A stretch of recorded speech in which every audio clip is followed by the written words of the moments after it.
Apa lagi yang menurut Anda bisa kembali mendongkrak harga obligasi terutama SBN kita?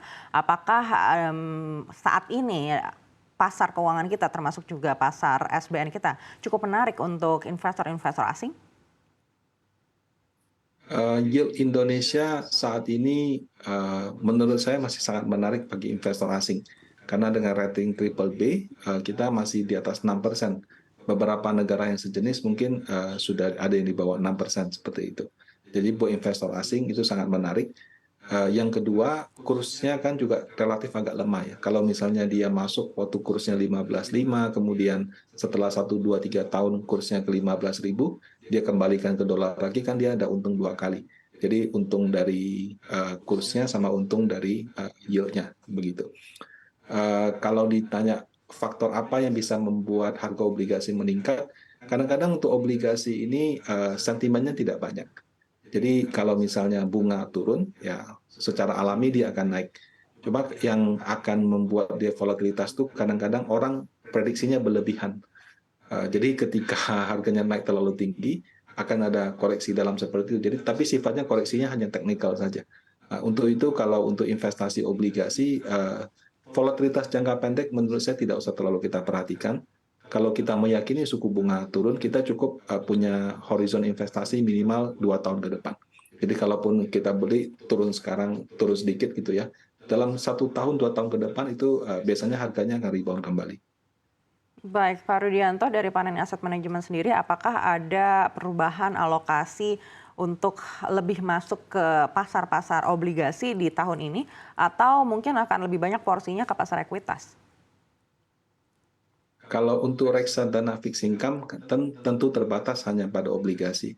Nah, kalau untuk obligasi yang sekarang ada, kami memaksimalkan bobot obligasi negara. Jadi sebagai contoh kami ada reksadana yang obligasi negaranya mungkin ada range 70-90% misalnya. Kalau tahun lalu karena bunga naik kita 70%, tahun ini kita mungkin 80-90%. Sisanya baru korporasi. Jadi bobot obligasi negara kita lebih maksimalkan, dan itu pun kita pilih yang jangkanya lebih panjang, mungkin 8, 10, 15 tahun. Dengan harapan kalau nanti bunga turun, kenaikan potensi kenaikan harganya bisa lebih besar. Itu untuk fixed income. Nah, kalau untuk saham saat ini kami melihat walaupun 2024 proyeksi IHSG 8.100, kami juga melihat pemilu ini sebagai suatu sentimen yang baik, tapi tidak ada tema khusus ya, tidak kayak 2022 komoditas. Semua komoditas bagus. Atau 2021 waktu itu mungkin orang ngomong teknologi digital seperti itu. Nah, 2024 ini karena tidak ada tema khusus, maka dia lebih lebih luas. Nah, untuk itu sektor yang kami perkirakan mungkin akan bagus duluan kalau pertumbuhan ekonomi bagus, biasanya perbankan. Jadi bobot di sektor perbankan kami agak besar, dan karena tidak ada tema khusus, selain perbankan kami juga fokus pada saham-saham value. Karena biasanya setelah saham perbankan naik, rotasi berikutnya adalah ke saham-saham yang valuasinya murah. Nah, saham yang valuasinya murah itu tidak ada sektor tertentu, tapi lebih kepada saham per saham yang valuasinya memang di bawah rata-rata industri. Jadi kalau untuk reksadana saham, kami melihat tidak ada tema khusus yang spesial seperti komoditi atau digital atau apa. Karena tidak ada tema yang khusus, biasanya kalau ekonominya tumbuh, perbankan jadi diuntungkan pertama kali. Sehingga bobot kami di perbankan kami juga perbesar. Nah, kemudian kalau perbankan nanti sudah naik, biasanya rotasi berikutnya itu adalah ke saham-saham value. Jadi saham-saham yang secara valuasi lebih murah daripada rata-rata industri. Nah, kalau saham blue chip sudah naik, dia baru rotasi ke saham value. Pada saat saham value naik, karena harganya lebih murah, biasanya persentase kenaikannya itu bisa lebih tinggi. Nah, jadi untuk strategi pengelolaan portfolio, kami besar di sektor perbankan, dan kemudian untuk enhancement return-nya kami fokus pada saham-saham yang secara valuasi murah, dengan harapan ketika rotasi terjadi, persentase kenaikannya itu bisa lebih tinggi daripada saham-saham yang ada di blue chip. Baik, Anda melihat seperti apa momen pemangkasan suku bunga acuan The Fed ini mungkin akan mempengaruhi sektor-sektor di dalam negeri. Kalau kita lihat sektor teknologi, apakah menurut Anda ini akan terpengaruh secara signifikan?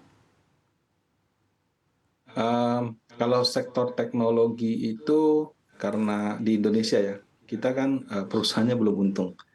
Untuk itu yang akan lebih menggerakkan adalah sentimen. Nah, pemangkasan suku bunga menurut saya tidak akan membuat perusahaannya dari rugi jadi untung.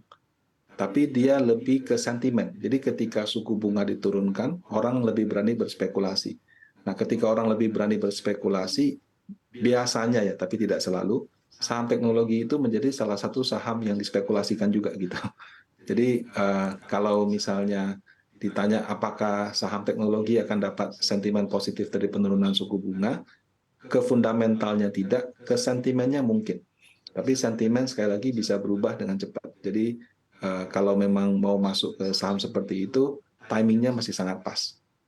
Baik, bicara sentimen, bagaimana sentimen pemilu untuk sektor-sektor consumer seperti retail dan juga telekomunikasi?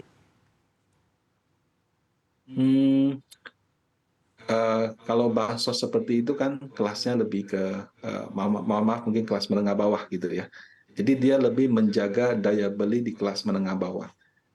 Sementara kalau saham-sahamnya langsung atau nilai transaksi yang besar itu harus belanja kelas menengah atas. Nah, kalau kelas menengah atas dia nggak perlu bansos pun sanggup belanja seperti itu. Cuman orang-orang seperti ini kan tergantung kondisi ekonomi. Kalau ekonominya lagi lesu, ya mereka belanjanya lebih sedikit. Kalau kondisi ekonominya baik, mereka lebih berani belanja lebih banyak. Nah, pemilu itu kalau nanti sudah selesai, menawarkan kepastian.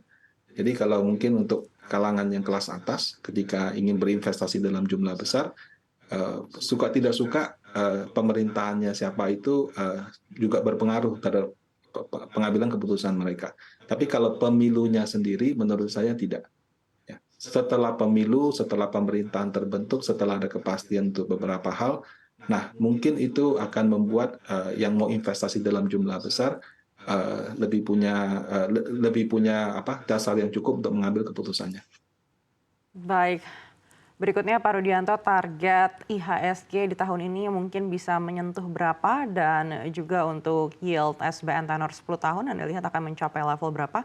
Dan juga bagaimana dengan rupiah? Apakah 14.800 yang tadi sempat Anda sampaikan ini mungkin akan bisa dicapai di pertengahan tahun 2024 ini?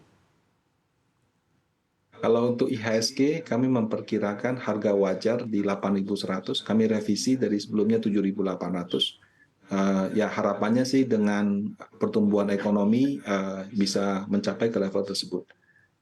Kemudian untuk yield SBN, untuk tahun ini kami terus terang cukup bullish ya. Kami memperkirakan ada kemungkinan yield yang selama ini selalu di atas 6%, yang kisarannya 6, 7 gitu ya. Ada kemungkinan bisa bergerak di kisaran 5,5 sampai 6%. Jadi momentum penurunan suku bunga itu mungkin saja ya bisa membuat peluang di bawah 6. Dalam 5 tahun terakhir, setiap kali di bawah 6% pasti yieldnya naik lagi. Tapi kalau 2024 ini suku bunga turun dan turunnya misalnya dari level 6% bisa sampai ke 3,5%, bisa saja momentum ini membuat yield kita yang selama ini jarang sekali di bawah 6% bisa di level tersebut. Kemudian kalau untuk kurs nilai tukar, kami melihat bahwa kalau Amerika sudah mulai menurunkan suku bunga, maka secara otomatis nilai mata uang dia akan melemah. Nah, pada saat itu ada kemungkinan rupiah bisa menguat secara perlahan. Dari Panin Aset memperkirakan level 14.800. Kalau ditanya timingnya kapan, ya terus terang kami juga agak sulit. Kami lebih ke memperkirakan nilai yang wajar di berapa saja. Seperti itu, Bu.